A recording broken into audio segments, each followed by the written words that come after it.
এই তাপ লিখে দেবো, এই গাছ কাটি দাও বাস। আপোনালোকে যদি পইচা দিবা নোৱাৰে কাগজটো খুলি লৈ যোৱা। আমাৰ কি আমাৰ মেৰি পাতা পাব্লিকতো চিন্তা কৰিব 200 বছৰ পৰা আমি খাজনা দিছোঁ এই মাটি চিন্তা কৰক।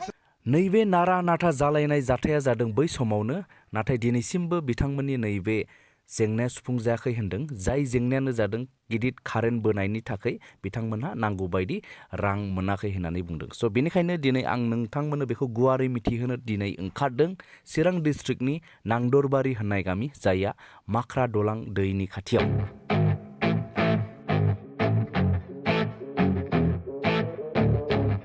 खुलुमबाय बयखौबो। नैबे समाव आरोबाव मोनसे गोदान भिडिअ लानानै फैदों नैबे सोमदोन टक्सनि गेजेरजों।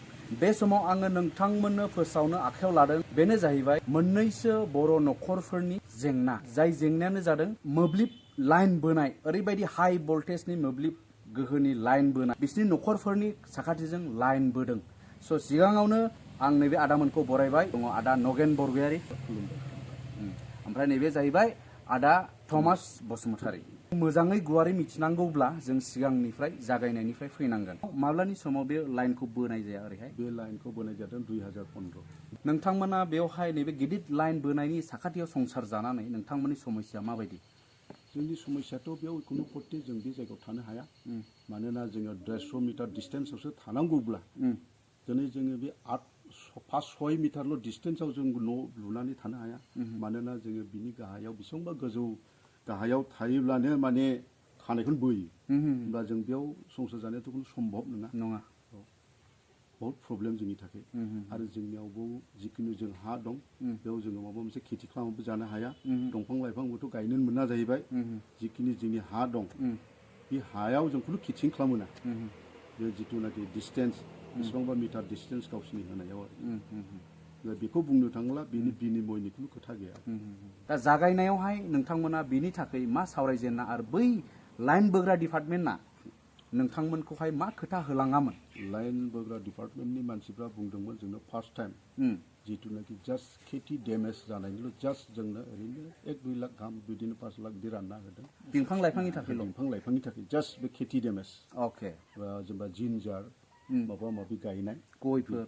गयनि नंबावा, गयनि नङा, खालि बिदिनो हाइजें सामब्राम बेफोरबायदिखौल' गायनायनिल' आरो मैगं थाइगं हमना ला।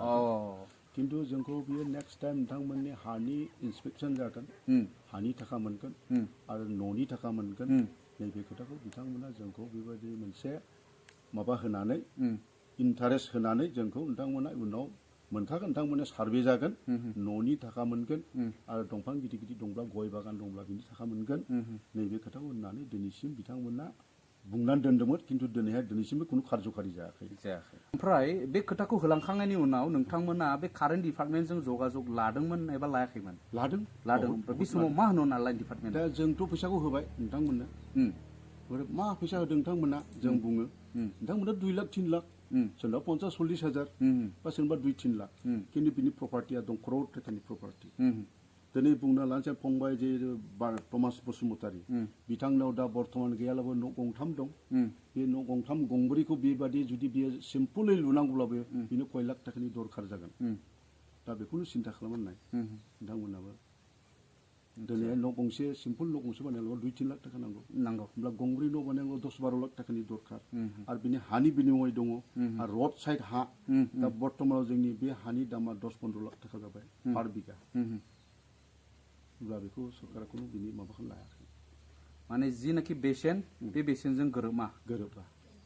खिन्थु होनाया मानि थाखाय होदों? मात्र बे जास्ट बे माने जोंनि खेथि डेमेज जानायनि बा खेथि एफेक्ट जानायनि थाखायल', बा मोनसे गय फांसे बा माबा खान्थाल फांसे बिनि नङा। अब्ला कारेन्ट डिपार्टमेन्टनिफ्राय नैबेफोरबायदि रेसपन्स एबा खोथाखौ मोनखांनायनि उनावसो नोंथांमोना दैदेनगिरिनाव थांदों, मोनसे कमिटि बानायदों, कमिटि बानायनानै लादोंमोन। आरो जोंनि जिथुनाखि जोंनि बिटिआरनि जिथु बिटिसिनि जिथु लिडार, बिजे लिडारफोरनियावबो जों किसुमान काम्पा बरगयारिनाव थांदों। काम्पा बरगयारिबो आगोलाव एसे हप होदोंमोन, खिन्थु नेक्स्ट टाइम थांबावोब्ला बेनो जोंखौ खुनु माबा लायाखै, स्टेप लायाखै। आच्छा, बेयो 2015आवहाय बेखौहाय बोनानै नोंथांमोननो बेबायदि खोथा होलांदों। बेखौ खोथा होनायखौ नोंथांमोना बेसे गोबाव नेया?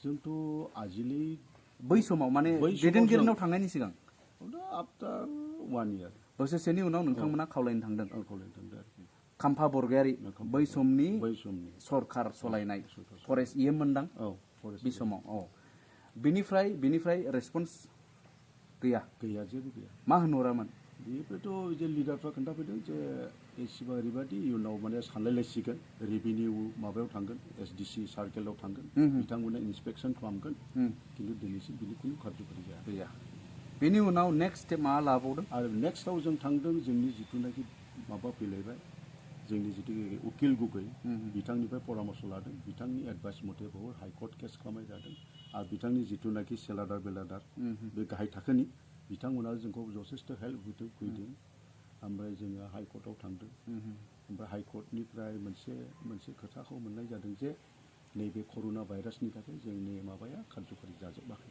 क्लियार जायाखै नेक्स्ट इयारावसो जों खबरखौ मोनसिगोन होननानै बुंदों ओमफ्राय बे कमिटिनि सुबुंफोरा दा बे खामानिखौ लानानैहाय मावबाय थादों एबा थायाखै माबायदि बिसोरथ' बुङो जोंनि सिगाङाव दा मावगासिनो दं थांगासिनो दं गुवाहाटि हाइकर्टआव थाङो लिडारफोरनाव थाङो प्रमद बर'नाव थांनो लोगो हमहैनो नागिरदोंमोन दाखालि समाव थांदों थाङाखै जों दासिमबो खबर मोनलायलायाखै गोजाननि लिडारफ्रा जोंनि जों बिसोरजों मुखामुखि दासिमबो माने डिसकास आं दाखालि बुंहरदोंमोन जे नोंथांमोना पाब्लिक मिटिं मोनसे बानायोब्ला बयबो मोनसे मिथिसिगौ माबोरै जादों माबोरै जाया पाब्लिकआबो जोंबाय सोरबा बिसास खालामलाय लांला माब्ला समाव डनेसन खालामनांगौ जायो जोंनावथ' माने प्रपार्टि गैया बिदिनो कालेक्सन खालामो आरोखि जों अफिस थाबायनो थाखाय बिदिनो मालाबा 500 200 बिदिनो कालेक्सन खालामो आচ্ছা खय नखर दं नोंथांमोननि बेबायदि जेंनायाव गोग्लैनाय बेबायदि जेंनायाव गोग्लैनाया मथा-मथि जोंनि जिथुनाखि चिरां डिस्ट्रिक्ट 1000 हालागै 1000निबो बारा जाहैनो हागौ बे गासैजोंनो बे कमिटि नामा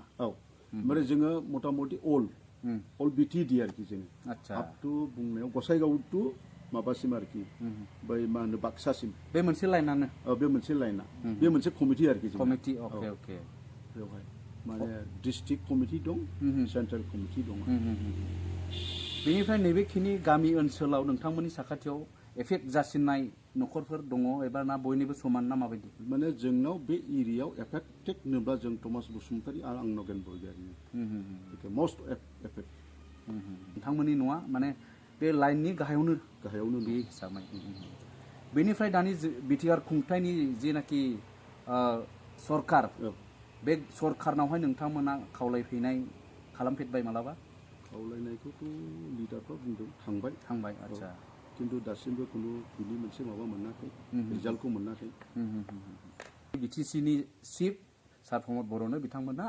मेम'रेन्डामबो गथायखांबाय गोसोखां बिलाइ खेबबेसे बायदि होदों होनदोंमोनलाय मथा-मथि खेबथाम जाबाय खेबथामसिम होबाय अब्लाबो माने दासिमाव सेकेन्ड थार्ड खेबथाम जाबाय ना ओमफ्राय दासिमबो जेबो माने रिजाल्ट गैया अब्ला नोंथांमोना खोनाबाय बे जेंनाखौ नोंथांमोनाबो जायफोरा नायगासिनो दं नोंथांमोना नैबे मस्ट एफेक्टेड मोननै नखर आदा नगेन बरगयारिनि आरो आदा थमास बसुमतारीनि बिथांमोननि नखरखौ अननानै जिथु बिसोरो जोंनिनो बर' सुबुंफोर बेबायदि गोहोम गोग्लैनानै दङ बर्थमान दा नैबे दुखुथिया नखरनैनि बिथांमोनखौ अनसायनो थाखाय आं नोंथांमोनखौ नैबे भिडिअनि गेजेरजों खावलायगोन नोंथांमोनाबो हेफाजाब होनो हायो माबोरै होननानै बुङोब्ला नोंथांमोना बे भिडिअखौ शेयार खालामनानै हो जाहाथे बे भिडिअआ गोसारनानै नांगौ बायदि मानसिनाव सौहैनानै बिथांमोनाबो जेन नुनानै नैबेनि थाखाय मोजां इमिडियेट एक्सनखौ जेन लानो हायो मानो होनोब्ला बेयो बिराद सिरियास मेटार जोबनायाव नोंथांमोना मा खावलायनो सानो